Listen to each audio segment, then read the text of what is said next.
Oke, selamat datang. Kita akan bahas sesuatu yang sering banget kita lupakan, kekuatan indera penciuman kita. Coba deh pikirin, kita akan bernafas setiap 4 detik. Itu artinya lebih dari 20.000 kali sehari. Tapi apa sih yang sebenarnya kita hirup? Ternyata jauh lebih banyak dari sekedar oksigen. Ada dunia tak kasat mata yang membentuk cara kita merasakan hampir segalanya. Coba bayangin ini ya, ada kaleng surströmming. Itu loh, ikan hareng fermentasi dari Swedia. Buat sebagian orang, ini makanan super enak. Tapi buat yang lain, wah, baunya itu luar biasa menyengat, nggak tertahankan. Saya punya pengalaman pribadi, anak-anak saya yang dari Amerika bahkan nggak mau duduk semeja kalau ada makanan ini. Nah, bau yang sekuat dan sebegitu memecah belah ini jadi bukti nyata betapa dahsyatnya kekuatan indera penciuman kita. Nah, ini dia pertanyaan intinya.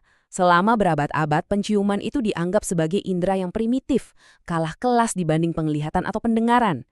Tapi, gimana kalau pandangan itu keliru? Gimana kalau ternyata kita punya kekuatan super yang tersembunyi, pas di bawah hidung kita sendiri? Yuk kita bedah sama-sama.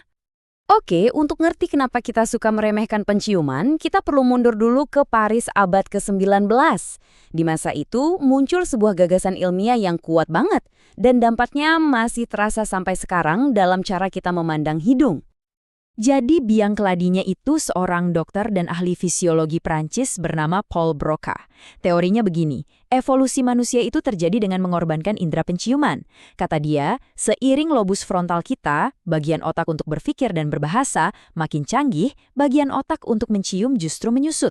Simpelnya, kita menukar hidung yang hebat demi otak yang cerdas. Dan gagasan ini bertahan lebih dari 150 tahun loh. Ide si Broca ini nggak muncul gitu aja tentunya. Status penciuman itu emang udah menurun selama berabad-abad. Dulu di zaman kuno, wewangian seperti dupa itu hadiah yang setara emas. Di abad pertengahan, dokter bisa mendiagnosis penyakit cuma dari mencium bau pasiennya.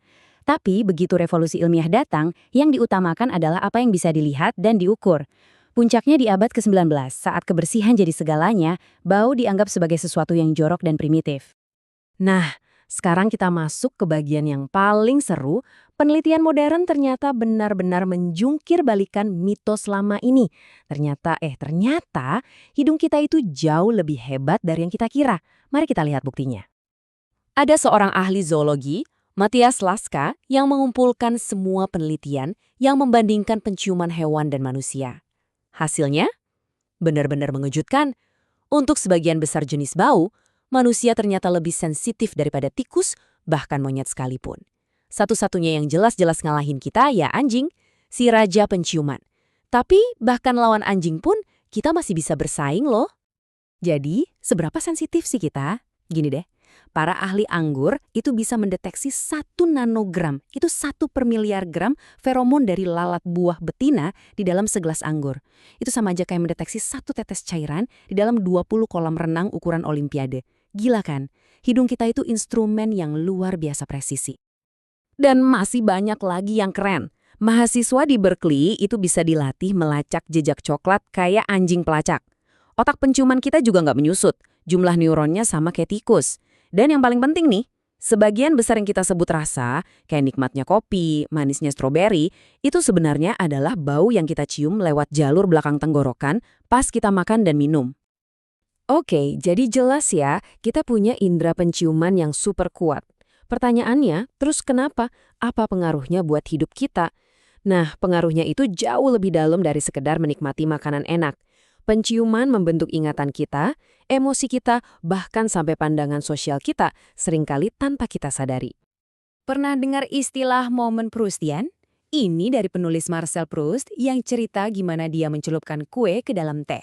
Dan tiba-tiba, boom! Banjir ingatan masa kecil yang begitu jelas dan emosional. Dan ini bukan cuma cerita fiksi loh. Penelitian nunjukin kalau bau punya jalur langsung ke pusat memori dan emosi di otak. Makanya, bau itu pemicu ingatan yang paling kuat. Kalau yang ini, jujur aja, temuan yang cukup mengejutkan. Secara netral, penelitian menemukan adanya kaitan antara orang yang sangat sensitif dan gampang jijik sama bau badan dengan kecenderungan punya pandangan politik yang lebih otoriter. Ini menunjukkan gimana reaksi paling dasar kita terhadap bau bisa terhubung dengan cara kita melihat tatanan sosial, mungkin karena dorongan purba untuk menghindari penyakit. Nah, ini dia kabar baiknya. Indera penciuman kita itu bukan cuma kuat, tapi juga sama tangguh dan bisa dilatih. Betul, kita bisa secara aktif ningkatin kemampuan mencium kita. Gimana caranya? Yuk kita lihat. Ini adalah metode pelatihan penciuman yang didukung riset. Gampang banget, cukup cium 4 aroma berbeda, misalnya mawar, lemon, cengkeh, dan eukaliptus, 2 kali sehari. Proses ini bukan cuma bantu orang pulih setelah sakit, tapi juga terbukti bisa meningkatkan kemampuan verbal pada orang tua. Anggap aja ini senam otak, tapi lewat hidung.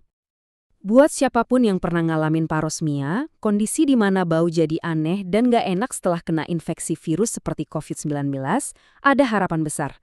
Sebuah studi jangka panjang menemukan kalau 83% penderitanya bisa pulih dalam 5 tahun. Indera penciuman kita itu punya kapasitas yang luar biasa untuk memperbaiki dirinya sendiri. Nah, ini dia poin kuncinya. Mencium itu bukan proses pasif yang terjadi di hidung. Mencium adalah proses kognitif yang aktif dan kreatif di dalam otak kita. Otaklah yang menafsirkan sinyal-sinyal kimia berdasarkan konteks, harapan, dan ingatan, lalu menciptakan pengalaman bau yang kaya. Makanya, indera ini bisa terasa begitu personal dan kuat. Jadi, sambil Anda menjalani hari ini, saya mau kasih tantangan. Coba deh, berhenti sejenak. Hirup dalam-dalam aroma kopi pagi Anda, bau hujan yang turun di aspal, atau wangi buku yang lama.